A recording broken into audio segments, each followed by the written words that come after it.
வணக்கம் and welcome back to iKarumpalagai. நாம இதுக்கு முன்னாடி பார்த்த வீடியோக்கள்லாம் வந்து பாத்தீங்கன்னா, டேட் டைம் அப்படிங்கிற ஆப்ஜெக்ட்ட ஒரு சி ஷார்ப்ல எப்படி யூஸ் பண்றது, அதுல என்னென்ன விதமான ட்ரிக்ஸ் இருக்கு அப்படிங்கிறது எல்லாத்தையும் பார்த்திருந்தோம். ஸோ ஒரு பேசிக்கான ஆப்பரேஷன்ஸ டேட் டைம் ஆப்ஜெக்ட் வச்சு எப்படி பண்றதுன்னு பார்த்திருந்தோம். ஆனா ஒரு ரியல் டைம் அப்ளிகேஷன்ல இந்த டேட் டைம் ஆப்ஜெக்ட்ட நம்ம அப்படியே யூஸ் பண்ண முடியாது. ஏன்னா உதாரணத்துக்கு நான் ஒரு சாம்பிள் ஷீட் காட்டுறேன் பாருங்க. இது வந்து பாத்தீங்கன்னா ஒரு அட்டெண்டன்ஸ் ஷீட். அதாவது ஒரு அட்டெண்டன்ஸ் ஆப் வந்து நம்ம கிரியேட் பண்றோம். அவங்க ஒரு அட்டெண்டன்ஸ் ரிப்போர்ட் கேட்கறாங்க அப்படின்னா, நம்ம இந்த டேட்டாவைலாம் ஒரு டேட்டா பேஸ்ல நம்ம ஸ்டோர் பண்ணி வச்சிருப்போம். ஸோ ஒரு ஸ்டூடெண்ட் எத்தனை நாளைக்கு எந்த டேட்டுக்கு வந்தாங்க, எத்தனை மணிக்கு உள்ள வந்தாங்க, எத்தனை மணிக்கு வெளியே வந்தாங்க அப்படிங்கிறது நிறைய டேட்டா வந்து நம்ம உள்ள ஸ்டோர் பண்ணி வச்சிருப்போம். அப்படி ஸ்டோர் பண்ணி வச்சிருக்கிற டேட்டாவை நம்ம நம்மளுடைய சி ஷார்ப் கோடு மூலமா எடுத்து அங்க வந்து டேட் டைம் ஆப்ஜெக்டா கன்வெர்ட் பண்ணி அதிலிருந்து டிஃபரெண்ட் ஃபார்மேட்டுக்கு டிஸ்ப்ளே பண்ணி காட்ட வேண்டிய சூழ்நிலை வரும். ஸோ அந்த டேட்டை எடுத்து அந்த டேட் மண்டேவா டியூஸ்டேவா அதுல எனக்கு இந்த மாதிரி மந்த் டேட் இயர் அப்படிங்கிற ஃபார்மேட்ல ஹைஃபன் வச்சு வரணும், இல்ல ஸ்லாஷ் வச்சு வரணும், டைம் வந்து ஏஎம் பிஎம் ஃபார்மேட்ல வரணும். ஸோ இந்த மாதிரி டிஃபரெண்ட் கைண்ட் ஆஃப் அவங்களுடைய ரெக்யர்மெண்ட்ஸை நம்ம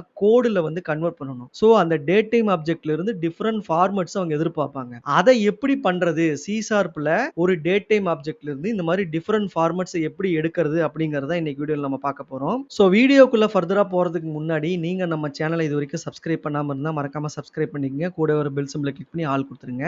ஸோ இந்த வீடியோவை கடைசி வரைக்கும் ஸ்கிப் பண்ணாம பாருங்க. வாங்க வீடியோக்குள்ள போலாம். ஸோ பொதுவா சி ஷார்ப்ல நம்ம டேட் டைம் எப்படி யூஸ் பண்ணணும்னு சொல்லியிருந்தோம். ஸோ என்ன சிம்பிள் ஃபார்மேட் அப்படின்னு பாத்தீங்கன்னா, டேட் டைம் அப்படிங்கிற ஒரு கீவேர்ட் போட்டு அதுக்கு ஒரு வேரியபிள் நேம் அசைன் பண்ணி equal to date time dot now அப்படின்னு கொடுத்தீங்கன்னா இந்த மிஷின்ல இருக்கிற கரண்ட் டேட் டைம் எடுத்து இந்த வேரியபிளுக்கு அசைன் பண்ணிடணும். இது வெரி சிம்பிளான கோட். ஸோ இது மாதிரி நம்ம நிறைய விதமான டேட் டைம் ஆப்ஜெக்ட்டை கிரியேட் பண்றதுக்கான மெத்தட்லாம் இதுக்கு முன்னாடி வீடியோல பார்த்திருக்கோம். ஒருவேளை நீங்க அந்த வீடியோ பார்க்கலைன்னா மறக்காம பார்த்துட்டு அதுக்கப்புறம் இந்த வீடியோ பாருங்க. ஸோ ஃபர்ஸ்ட் நம்ம எப்படி ஒரு சிம்பிள் வேல ஒரு டேட் டைம் ஆப்ஜெக்ட்ல இருந்து நம்ம டிஸ்ப்ளே பண்றது அப்படின்னு பாத்தீங்கன்னா, நமக்கு ஏற்கனவே தெரிஞ்சது ஒரு console dot right line. Console dot right லைனை நீங்க ஒரு டேட் டைம் ஆப்ஜெக்ட்டை நீங்க அப்படியே பேஸ்ட் பண்ணீங்கன்னா அதனுடைய வேல்யூவை உங்களுக்கு அப்படியே டிஸ்ப்ளே பண்ணி காமிச்சிரும். ஸோ வெரி சிம்பிளா இந்த டேட்டு இந்த டைம் ஏஎம் பிஎம் ஓட காமிச்சிரும். ஸோ இது வந்து பாத்தீங்கன்னா ஒரு டிஃபால்ட் சிம்பிள் வே. ஆனா இந்த மெத்தடை நம்ம யூஸ் பண்ண போறது இல்ல. பட் இது ஒண்ணு இருக்குங்கிறத மட்டும் தெரிஞ்சுக்கங்க. சரி, இதுல சில இன்பில்ட் மெத்தட்ஸ் இருக்கு.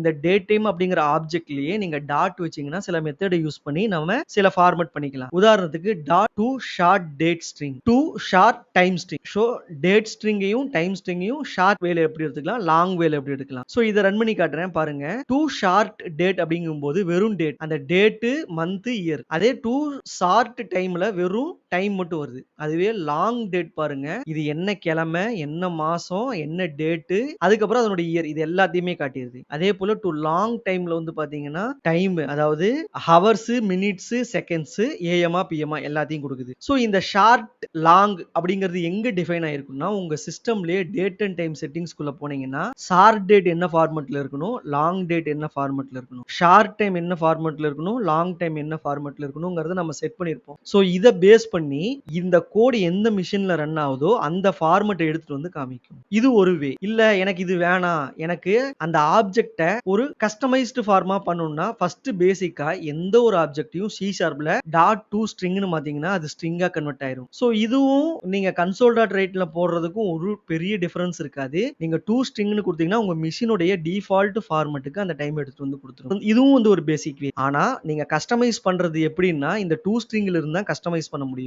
ஸோ அது எப்படிங்கறத பார்க்கலாம். ஃபர்ஸ்ட் வந்து கஸ்டம் டேட் ஃபார்மேட்ஸ் பார்த்துக்குவோம். இப்போ அந்த டு ஸ்ட்ரிங் போடுறீங்க பாத்தீங்களா, உங்களுடைய டேட் டைம் ஆப்ஜெக்ட் அந்த வேரியபிள் நேம்ல டாட் டு ஸ்ட்ரிங் போட்டு அதுக்குள்ள நீங்க டிஃபரெண்ட் கைண்ட் ஆஃப் ஃபார்மேட்ஸை பாஸ் பண்ணிக்கலாம் பாராமீட்டரா. இப்ப ஒரு டேட் அப்படின்னு எடுத்தீங்கன்னா அதுல டேட்டுங்கிற ஒரு எலிமெண்ட் இருக்கு, மந்த்ங்கிற எலிமெண்ட் இருக்கு, இயருங்கிற எலிமெண்ட் இருக்கு. சோ இதை எப்படி நம்ம கொண்டு வருதுன்னா டிடி அப்படின்னு நீங்க கொடுத்தீங்கன்னா டேட் வந்துரும். டிடி 2 டிடின்னு கொடுத்தீங்கன்னா டேட் வரும். மந்த்துக்கு கேபிட்டல் எம் கொடுத்தீங்கன்னா மந்த் காமிச்சிரும். சோ இப்ப டேட்டுங்கிறது என்ன, ஒரு மேக்ஸிமம் 31 நாள். அதே போல மந்த்ங்கிறது மேக்ஸிமம் 12 மாசம். அப்ப அந்த டிடின்றது 2 டிஜிட்டா வந்துரும், எம்எம்ங்கிறது 2 டிஜிட்டா வந்துரும். இயருங்கிறது நம்ம இப்போதைக்கு மேக்ஸிமம் வந்து 4 டிஜிட். சோ அப்ப 4 டிஜிட் கொடுக்கும்போது இப்ப 2023ங்கிறது 4 டிஜிட்டா வந்துரும். அதான் 4y போட்டீங்கன்னா கொடுத்துரும். ஆனா இதுல எக்ஸ்ட்ராவா என்ன வேணும், எனக்கு ஸ்லாஷ் வேணுமா ஐஃபன் வேணுமா அப்படிங்கறத மென்ஷன் பண்ணிக்கலாம். முதல்ல மந்த் வரணுமா இல்ல முதல்ல டேட் வரணுமா அப்படிங்கறதையும் கொடுத்துக்கலாம். இயர்ல எனக்கு 2 டிஜிட் மட்டும் போதும்னாலும் கொடுத்துக்கலாம். சோ இந்த மாதிரி டிஃபரெண்ட் வகையாக நம்ம டூ ஸ்ட்ரிங்ல ஃபார்மேட் பண்ணிக்கலாம். சோ முதல்ல பாருங்க எம்எம் ஐஃபன் டிடி ஐஃபன் வைஃபைங்கிறது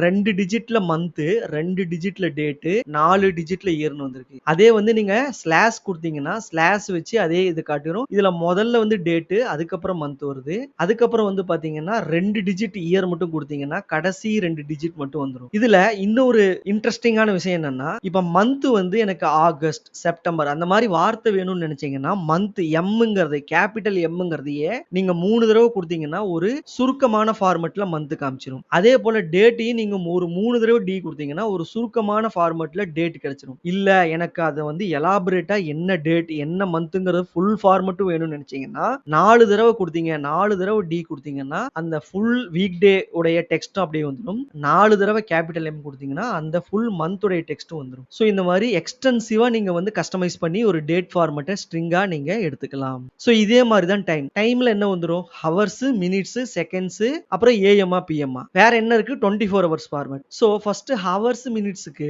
ஹவர்ஸ்க்கு ஸ்மால் ஹெச்எஸ், மினிட்ஸ்க்கு வந்து ஸ்மால் எம்எம். ஏன் வந்து மந்த்க்கு கேபிட்டல் எம் யூஸ் பண்றோம்னா இப்ப மினிட்ஸ்க்கும் எம்எம் வர்றதுனால கேபிட்டல் எம்எம் யூஸ் பண்ணா மந்த், ஸ்மால் எம்எம் யூஸ் பண்ணா மினிட்ஸ் அப்படிங்கறது தான் நீங்க டிஃபரன்ஷியேட் பண்ணிக்கணும். ஸோ ஹெச்ஹெச்னா ஹவர்ஸ், ஹவர்ஸும் பாத்தீங்கன்னா 24 மணி நேரம் தான் மேக்ஸிமம். ஈவன் 12 ஹவர்ஸ்ல எடுத்தீங்கனாலும் 12 தான் மேக்ஸிமம். அதுக்கப்புறம் திரும்ப 1ல இருந்து வந்துடும். அதனால 2 டிஜிட் கொடுத்தீங்கன்னா போதும். எம்எம் பாத்தீங்கன்னா மேக்ஸிமம் 59 மினிட்ஸ் வரைக்கும் வரும். 59க்கு அப்புறம் 0 ஆயிரும். செகண்ட்ஸும் அதே மாதிரி தான் 59 வரைக்கும் வரும். ஸோ ஏஎம்ஆ பிஎம்ஆன்னு பாக்குறதுக்கு இந்த ட்ரிபிள் டி அப்படின்னு கொடுத்தீங்கன்னா ஏஎம்ஆ பிஎம்ஆன்னு வந்துடும். இப்போ இதை ரன் பண்ணி பார்ப்போம். ஃபர்ஸ்ட் வந்து பாத்தீங்கன்னா 7:32 PM. ஸோ இங்க ஹெச்ஹெச்ங்கிறது 7, எம்எம்ங்கிறது மினிட்ஸ், அப்புறம் டிடிடிங்கிறது பிஎம்ஆ ஏஎம்ஆன்னு வந்துடும். இதுவே நீங்க 24 ஹவர்ஸ் ஃபார்மட் போறதுக்கு கேபிட்டல் ஹெச் யூஸ் பண்ணீங்கன்னா 24 ஃபார்மட்ஸ் வந்துடும். ஸோ இதுக்கு நீங்க வந்து ஏஎம்ஆ பிஎம்ஆன்னு கொடுக்க தேவையில்லை. ஏன்னா இதுவே 24 ஹவர்ஸ் ஃபார்மட்ங்கிறதுனால 12க்கு மேல போச்சுனாலே அது பிஎம் அப்படிங்கறத நம்ம தெரிஞ்சுக்கலாம். ஸோ ஃபைனலா இதை எல்லாத்தையும் நீங்க ஜாயின் பண்ணி பாத்தீங்கன்னா